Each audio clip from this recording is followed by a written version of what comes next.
ہے فَأُدْخِلُوا نَارًا، پانی میں ڈبو دیے گئے، فوراً ان کو کہاں داخل کیا گیا؟ کہاں داخل کیا گیا؟ جہنم میں نہیں۔ یہی مسئلہ ثابت کرنا ہے۔ ہم سے پہلے خطبہ نے عذاب قبر خوب کہا ہے، لیکن اس وقت ایک ہوا چل رہی ہے، پورے قرآن میں عذاب قبر کہیں ہے نہیں، تو لہذا عذاب قبر ہوگا ہی نہیں، تو پھر عذاب قبر کے موضوع پر خطابت کی ضرورت کیا ہے؟ یہ اہل قرآن ہیں جو اس طرح کے شوشے چھوڑتے ہیں۔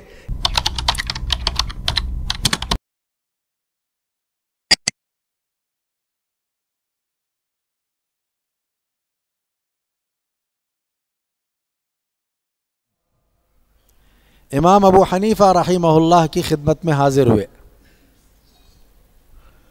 اور آ کر کے سوال کیا کہ امام صاحب یہ بتلائیں کہ اگر کپڑے اتار کر کے میں رکے ہوئے پانی میں غسل کرنے میں مشغول ہوں تو اس وقت میرا رخ قبلے کی طرف رہنا چاہیے یا دائیں بائیں رہنا چاہیے؟ تو جواب میں انہوں نے یہ کہا کہ اس موقع پر تمہارا رخ قبلے کی طرف بھی نہیں، ادھر ادھر بھی نہیں، وہ جو کپڑے اتار کر کے تم رکھے ہو نا اس کی طرف تمہاری توجہ رہنا چاہیے تاکہ کوئی آ کر کپڑا اٹھا کر کے نہ لے جائے۔ تب آپ کی توجہ کدھر رہنا چاہیے؟ کدھر رہنا چاہیے آپ کی توجہ؟ میری طرف، میں جو کہوں اس طرف اب آپ کی توجہ، کپڑوں کی طرف تو نہیں رہ سکتی ہے نا، کیونکہ کپڑے پتہ نہیں وہاں تھے۔ اسی طرح ایک پرلطف بات، کیونکہ کافی لمبے وقت سے آپ سن رہے ہیں اہل علم کو، طبیعت میں ہو سکتا ہے تھوڑا سا سنتے سنتے ایک طرح کی سستی آ گئی ہو، تو لہذا میں نے اسی لیے طرائف العلماء کے حوالے سے ایک بات تو کتاب کے حوالے سے نقل کر دی، ایک دوسری بات بھی امام شعبی رحمہ اللہ، ان سے کسی نے آ کر کے ایک مسئلہ پوچھا۔ کیا مسئلہ پوچھا کہ امام صاحب یہ بتلائیے کہ احرام کی حالت میں اگر ہم ہیں تو کیا اس موقع پر کھجا سکتے ہیں؟ ایسے بھی سوالات ہوتے ہیں لوگوں سے، علماء سے۔ تو انہوں نے کہا ہاں بالکل کھجا سکتے ہو، اجازت ہے کھجانے کی۔ تو پھر سوال کیا کتنا کھجا سکتے ہیں؟ تو انہوں نے کہا اتنا کھجاؤ کہ ہڈی نظر آنے لگ جائے۔ کیا کہا؟ اتنا کھجاؤ کہ ہڈی نظر آنے لگ جائے۔ تو اس طرح کے اسئلہ بھی لوگ کرتے رہتے ہیں، کبھی کچھ کام نہیں تو لوگ اس طرح کے سوالات بھی کرتے ہیں۔ چلیے میں اپنے موضوع کی طرف آتا ہوں۔ دیکھیے جن آیات کی میں نے تلاوت کی ہے وہ آیات سورہ نوح کی ہیں، اور ہمیں معلوم ہے کہ نوح علیہ السلام پہلے رسول ہیں اور آخری رسول محمد صلی اللہ علیہ وسلم ہے۔ دوسری بات یہ ہے کہ اولو العزم جو پیغمبر ہیں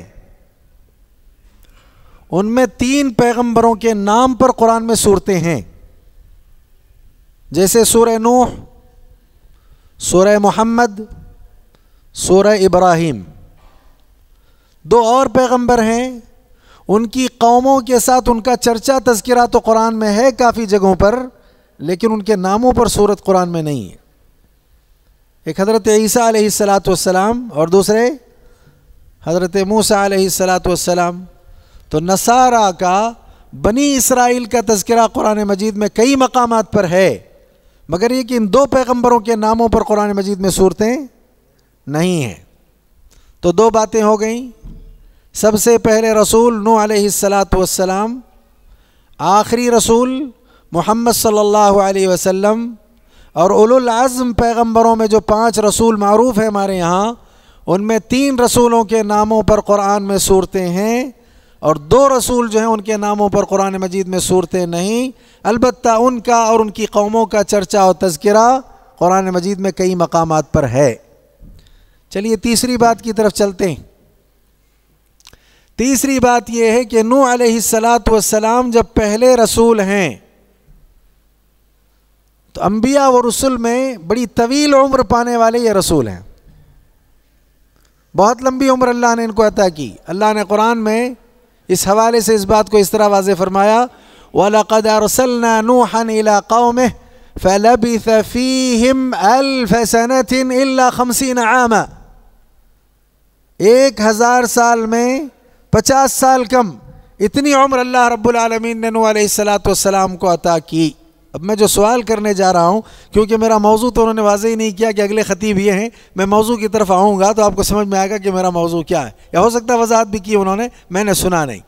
اب یہ دیکھیں آپ 950 سال، کتنی طویل زندگی، کتنا لمبا عرصہ، اتنی طویل زندگی، اتنا لمبا عرصہ کس کام میں لگایا حضرت نوح علیہ السلام نے؟ کس میں بھی تھا؟ دعوت تبلیغ میں۔ کس بات کی دعوت تبلیغ کے لیے؟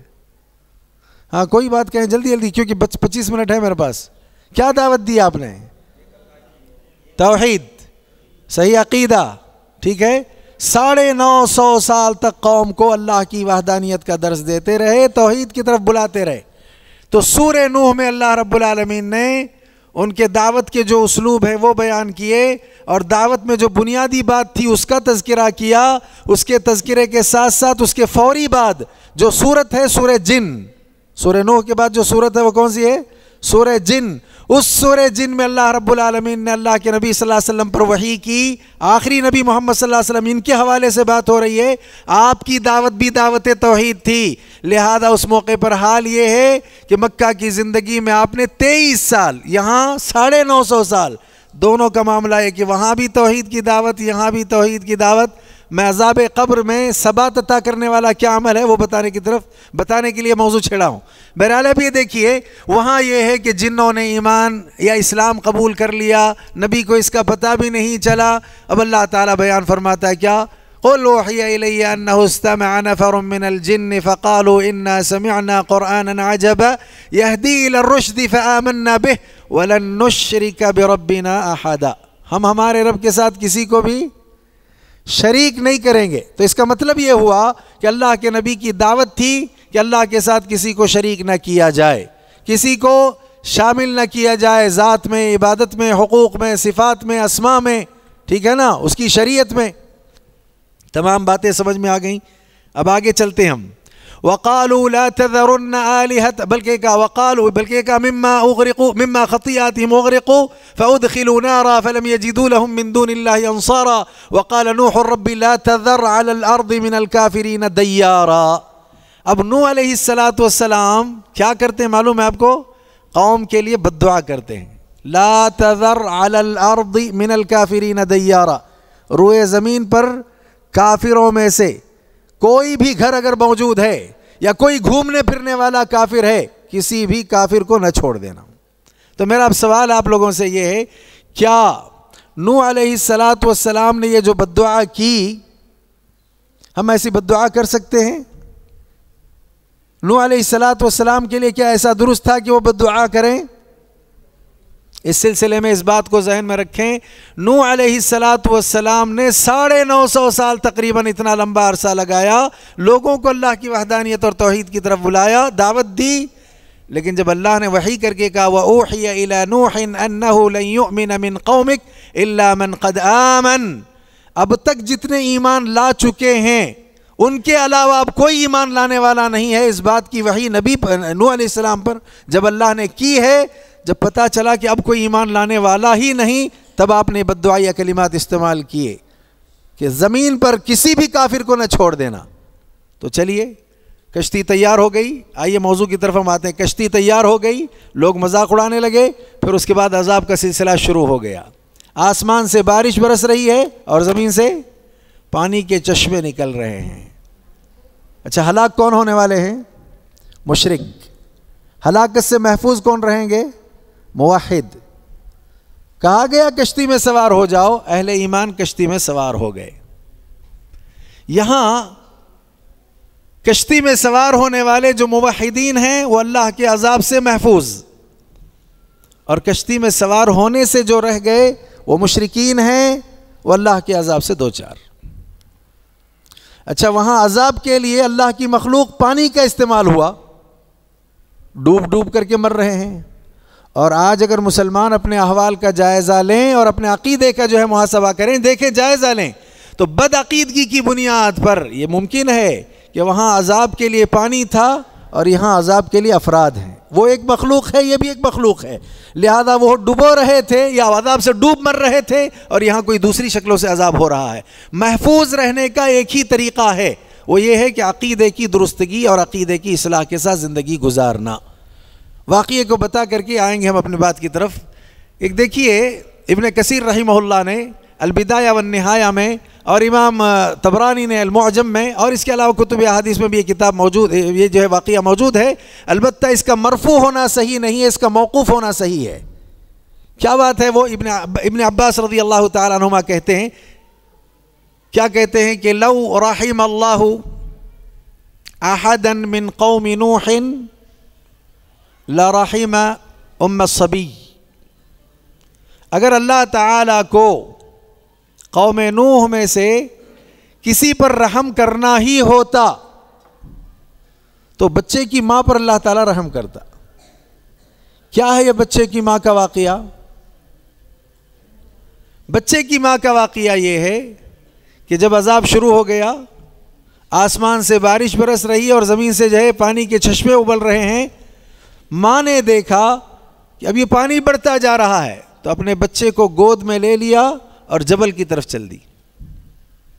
پہاڑی کی بلندی پر پہنچی تو پانی وہاں بھی پہنچ گیا، تو دیکھا اب بچنے کا کوئی راستہ نہیں تو اپنے بچے کو اپنے کاندھے پر بٹھا لیا. جب یہ دیکھا کہ کاندھے تک بھی پانی پہنچا ہے تو اپنے بچے کو اپنے سر پر بٹھا لیا ہے. اب دیکھا دھیرے دھیرے پانی سر پر بھی پہنچا. میں نے کہا ابن عباس رضی اللہ تعالیٰ عنہما کا یہ اثر ہے، مرفوع روایت ٹھیک نہیں، اس کو جو ہے علامہ البانی اور دیگر محدثین نے کہا وہ ضعیف ہے، لیکن یہ کہ اثر ہے. یہ ابن عباس رضی اللہ تعالیٰ عنہ کا شیخ مصطفیٰ العدوی اور دیگر اہل علم نے اپنی تفاسیر میں اس کو جگہ دی ہے. کہا اپنے سر پر بچے کو لیا، اور جب پانی جو ہے سر پر بھی، سر کے قریب بھی پہنچا تو اپنے ہی ہاتھوں اپنے بچے کو بھی ہلاک کیا اور خود بھی ہلاک ہو گئی. اب اگر اللہ تعالیٰ کو قوم نوح میں سے کسی پر رحم کرنا ہی ہوتا تو بچے کی ماں اور بچے پر اللہ تعالیٰ رحم کرتا. کیفیت دیکھیے آپ کیسی ہے، کتنی تڑپ ہوگی ماں کو. ایک تو یہ کہ بچوں سے عورتیں ویسے بھی محبت زیادہ کرتی ہیں، لیکن یہ ہے کہ پانی آ گیا گود میں لے لیا، پہاڑی کی بلندی تک پہنچ گئی کاندھے پر بٹھا لیا، سر پر بٹھا لیا، بچنے کا راستہ نہیں، دونوں ہلاک ہو گئے. اگر رحم کرنا ہوتا تو اللہ تعالیٰ اس پر رحم کرتا. کیوں نہیں رحم کیا اللہ رب العالمین نے؟ کوئی صاحب جواب دیں، کیوں نہیں؟ ماشاء اللہ. مسئلہ یہ ہے کہ ایک ماں کو اپنے اولاد سے تو محبت ہے، اگر واقعی اور حقیقی محبت اس کو اللہ سے ہوتی تو کہاں سوار ہوتی؟ کشتی میں سوار ہوتی. بچنے کا راستہ تو کشتی میں تھا، عقیدے کی درستگی پر، ایمان کی بنیاد پر. لہذا اگر وہ ایمان والی ہوتی تو یہ بھی چھٹکارا پاتی، یہ بھی نجات پاتی، اور اس کا بچہ بھی محفوظ ہو جاتا. محبت اولاد سے کہیں زیادہ اللہ سے محبت ہونا چاہیے. آئیے موضوع کے پاس. مما خطیئاتہم اغرقوا فادخلوا نارا. ہلاکت آتی کس لیے ہے؟ خطاؤں کے سبب آتی ہے. جب غلطیاں بہت ہوتے ہیں، خطائیں بہت زیادہ ہوتی ہیں نا، تب ہلاکت آتی ہے. قوم نوح کو اس لیے ہلاک کر دیا گیا، اور اللہ نے کہا اغرقوا، تمام کے تمام پانی میں ڈبو دیے گئے. اس کے بعد کیا ہے؟ فادخلوا نارا، پانی میں ڈبو دیے گئے. فوراً ان کو کہاں داخل کیا گیا؟ کہاں داخل کیا گیا؟ جہنم میں نہیں. یہی مسئلہ ثابت کرنا ہے. ہم سے پہلے خطبہ نے عذاب قبر خوب کہا ہے، لیکن اس وقت ایک ہوا چل رہی ہے، پورے قرآن میں عذاب قبر کہیں ہے نہیں، تو لہذا عذاب قبر ہوگا ہی نہیں، تو پھر عذاب قبر کے موضوع پر خطابت کی ضرورت کیا ہے؟ یہ اہل قرآن ہیں جو اس طرح کے شوشے چھوڑتے ہیں، اس طرح کی باتیں بیان کرتے ہیں. مفسرین نے یہاں اس آیت سے یہ جو ہے یہی مسئلہ نکالا ہے. مما خطیئاتہم اغرقوا، ان کے خطاؤں کی وجہ سے انہیں ڈبو دیا گیا، اور ڈبو دینے کے فوری بعد، معاً بعد، آدمی کہاں پہنچتا ہے؟ آخرت میں نہیں پہنچتا، قبر میں پہنچتا ہے، برزخ میں جاتا ہے. فادخلوا نارا، تو ان کو آگ میں داخل کر دیا گیا ہے. اس سے عذاب قبر ثابت ہوتا ہے. پہلے ہمیں یہ طے کرنا ہوگا کہ عذاب قبر ہے نہیں، نصوص اس کے لیے ہیں کہ نہیں. لہذا یہ اہل قرآن کہتے قرآن میں کہیں اس کا چرچا اور تذکرہ نہیں. ٹھیک ہے، اگرچہ کہ قرآن مجید میں صراحت اور وضاحتاً اس کا تذکرہ نہ ہو، لیکن احادیث میں تو صراحتاً وضاحتاً ہے نا. اللہم انی اعوذ بک من عذاب القبر واعوذ بک من فتنة المسیح الدجال واعوذ بک من فتنة المحیا والممات. لہذا اس سے معلوم یہ ہوا فاغرقوا نارا، کہاں داخل کیا گیا؟ ان کو آگ میں داخل کر دیا گیا. مراد قبر میں جو ہے اللہ تعالیٰ یہ عذاب دیتا ہے. یہی آل فرعون کا معاملہ ہے. وہاں پر بھی دیکھیے ان کو بھی پانی میں ڈبو دیا گیا تھا، آل فرعون کو. اللہ رب العالمین نے وہاں کیا بیان فرمایا آل فرعون کے سلسلے میں؟ النار يعرضون عليها غدوا وعشيا ويوم تقوم الساعة ادخلوا آل فرعون اشد العذاب. ہر دن آل فرعون پر صبح شام آگ پیش کی جاتی ہے. کہاں بھئی؟ دنیا میں تو نہیں نا. لہذا برزخی جہاں عالم برزخ میں قبر میں پیش کی جاتی ہے. پھر جب قیامت قائم ہو جائے گی تو پھر اللہ کا ایک نیا حکم آئے گا. کیا؟ ادخلوا آل فرعون اشد العذاب. آل فرعون کو کہاں داخل کرو؟ جہنم کی آگ میں داخل کرو. ٹھیک ہے. میں نے کہا نوح علیہ السلام کی دعوت کیا تھی؟ آئیے بات اب آتے ہیں. توحید. ہمارے نبی کی تمام انبیاء کی دعوت توحید. آدمی اگر موحد ہوتا ہے تو کشتی تیار ہوتی ہے, عذاب سے بچ جاتا ہے. آج بھی اگر ہم اپنے عقیدے کی اصلاح کر لیں, لا تزال طائفة من امتی منصورین علی الحق, ایک طائفہ ہوگا, بہت مخالفت کرنے والے کرتے رہیں گے, مسائل پیدا کریں گے, لیکن اللہ تعالیٰ کی نصرت ان کے شامل حال رہے گی. کہاں سے, کیسے, کس طرح سے اللہ ان توحید پرستوں کی حفاظت کے لیے راستہ نکالے گا, آپ سوچ بھی نہیں سکتے. وہاں کشتی میں وہ محفوظ رہے, آج بھی محفوظ رہیں گے. شرط یہ ہے کہ ہم عقیدے پر محنت کریں, اپنے عقیدے کی درستگی کے ساتھ جینے کا جو عزم کر لیں, اسی پر کاوش کوشش ہماری ہونی چاہیے. ٹھیک ہے. اگلی بات کیا تھی؟ توحید پر محنت. سب کچھ ہوئی, ڈبو دیے گئے, فوراً آگ میں داخل کر دیے گئے, عذاب قبر ثابت ہو گیا. چلیے اب آدمی مر گیا, برزخ میں پہنچا دیا گیا. اب عذاب قبر سے محفوظ رہنا ہے, بچنا ہے. اعمال کچھ ایسے کرنے ہیں کہ وہاں ہمیں ثبات ہو, نجات مل جائے عذاب سے. تو کیا کرنا چاہیے؟ پہلا سوال اب تک سنانا علماء سے. کیا سوال ہوگا وہاں؟ من ربک. یہ سوال کون سا ہے؟ توحید کا. دنیا میں توحید کے ساتھ رہ کر کے آئے, توحید پر محنت کر کے یہاں پہنچے ہو, پہلا سوال وہی ہے. تمہارا رب کون ہے؟ تمہارا عقیدہ کیا ہے؟ کس عقیدے کے ساتھ یہاں آئے ہو؟ عقیدے کی درستگی پر اگر یہاں محنت ہے, اسی پر ہم جی رہے ہیں, جواب بہت آسان ہے. ورنہ پوری زندگی رٹتے رہو گے ربی اللہ, اور عقیدہ ہی ٹھیک نہ ہو تو نہیں بننے والا. یہ بنے گا جواب کب؟ ڈرنے کی, گھبرانے کی کوئی بات نہیں ہے. وہ ہا لا ادری تو ان کے لیے ہے جو مشرک ہیں, ان کے لیے ہے جو کافر ہیں. ہا لا ادری اس کے لیے نہیں ہے جو موحد ہے. موحد تو بہرن توحید پر رہا ہے, توحید کے ساتھ جیتا رہا, عقیدے کی درستی کے ساتھ رہا ہے. لہذا اگر وہاں ثبات چاہیے, یثبت اللہ الذین آمنوا بالقول الثابت فی الحیات الدنیا وفی الآخرہ, دنیا کی زندگی, آخرت کی زندگی میں بھی اللہ رب العالمین ایمان والوں کو ثبات کس سے عطا کرتا ہے؟ قول ثابت سے. قول ثابت یہی ہے. عقیدہ توحید, اسی پر محنت ہونا چاہیے, اسی سلسلے میں کوششیں ہونی چاہیے, انہی موضوعات پر زیادہ گفتگو ہونی چاہیے. بدعقیدگی بہت ہے اس موقع اس وقت دنیا میں. لہذا من ربک, تیرا رب کون؟ تو لہذا پہلا مسئلہ یہ ہے کہ عقیدے کے سلسلے میں ہمیں خوب محنت کرنا, اس لیے کہ یہی سوال کیا جائے گا. اچھا ٹھیک ہے, عقیدے کی معلومات کیسے ہوگی؟ اس کے لیے دو ہی راستے ہیں, اسی لیے بعد کے سوال بھی وہی ہیں. عقیدے کی معلومات کے لیے دو راستے ہیں. کون سے دو راستے ہیں؟ دین اور دوسرا رسول. اسی لیے پوچھیں گے تمہارے رسول کون ہے؟ میں نے ابھی کہا نا, رسول کی دعوت کیا تھی؟ اصل دعوت, اساس یہی ہے. لہذا اس سے جہل یا اس سے جہالت یا اس سے واقفیت کے بغیر آدمی قبر میں جاتا ہے, عذاب سے وہ محفوظ نہیں رہے گا, اسے ثبات حاصل نہیں ہوگا. لہذا ثابت قدمی, عذاب سے نجات اور محفوظ رہنے کے لیے من ربک. اسی لیے اصول الثلاثہ پر بہت زور اس وقت دیا جا رہا ہے. ہمارے 3 اصول, سب سے پہلے کہ معرفت رب ہونا چاہیے, دوسرا ہے کہ معرفت کروانے کے لیے جن کو نبوت اور رسالت سے سرفراز کیا گیا, اس نبی کے سلسلے میں ہمیں معلومات ہونی چاہیے. من نبیک, کون ہے تمہارے نبی؟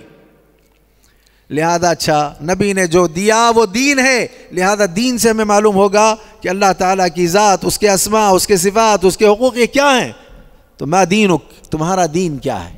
تو لہذا توحید کو جاننے کے لیے دین ہے, نبی کے ذریعے اس کی جو واقفیت ہوتی ہے. یہ 3 سوالات انتہائی اہم ہیں. اس کے جوابات اگر بن گئے تو لہذا آدمی کامیاب ہو گیا, برزخی زندگی بہتر ہو گئی. اور آپ کو معلوم ہے آخرت کی زندگی جو ہوگی اس کے جو بہت سارے منازل ہیں, ان منازل میں سب سے پہلی منزل آخرت کی قبر ہے. اس قبر میں کامیابی عقیدے کی بنیاد پر ہے تو آخرت کے سارے مسائل آپ کے لیے آسان ہو جائیں گے, سہل ہو جائیں گے, وگرنہ مشکلات کا سامنا ہوگا. اسی لیے سب سے زیادہ محنت توحید پر کرنے کی ضرورت ہے. اسی لیے میں اکثر کہا کرتا ہوں, ایک آدمی دنیا میں آیا ہے, اسے پتہ ہونا چاہیے کہ میں کیوں آیا ہوں, یہاں مجھے کیوں بھیجا گیا ہے, کس نے بھیجا ہے, اور مجھے جانا کہاں ہے. اگر یہ ساری چیزیں اگر اس کے علم میں آ جائیں تو یقیناً وہ کامیاب ہو جائے گا، وہ کامران ہوگا اور وہ فوز و فلاح سے ہمکنار ہو جائے گا۔ تو اصل میرا موضوع ہے مما خطیئاتہم اغرقوا فادخلوا نارا، ان کے خطاؤں کی وجہ سے ان کو ڈبو دیا گیا، اس کے بعد ان کو آگ میں داخل کر دیا گیا ہے، عذاب قبر برحق ہے، اس پر ہمارا ایمان ہونا چاہیے اور یہ غیوبات میں سے ہے۔ اور اس کے ساتھ ساتھ یہ ہے کہ اس سے محفوظ رہنے کے لیے عقیدے پر محنت کی ضرورت ہے، اتباع رسول کی ضرورت ہے، دین کو سمجھنا اور صحیح دین جو ہے اس کو اختیار کرنا، اس کو اپنانا بہت زیادہ ضروری ہے۔ بہرحال اور بہت ساری باتیں اس ضمن میں بیان کی جا سکتی ہیں، میرا خیال ہے کہ میرے بعد بھی صدارتی خطاب ہے اور کافی طویل وقت سے آپ لوگ بیٹھے ہیں اور مجھ سے پہلے اہل علم کے بھی جامع خطابات آپ نے سنے ہیں، اتنی باتیں میرے لیے آپ تماموں کے لیے کافی وافی ہیں۔ اللہ سے دعا ہے کہ اللہ مجھے آپ سب کو ساری باتوں پر عمل پیرا ہونے کی توفیق عطا کرے، ہم سب کے جائز ضروریات کو پورا کرے، ہر آفت برا ہر بلا سے ہماری حفاظت فرمائے۔ وآخر دعوانا الحمدللہ رب العالمین۔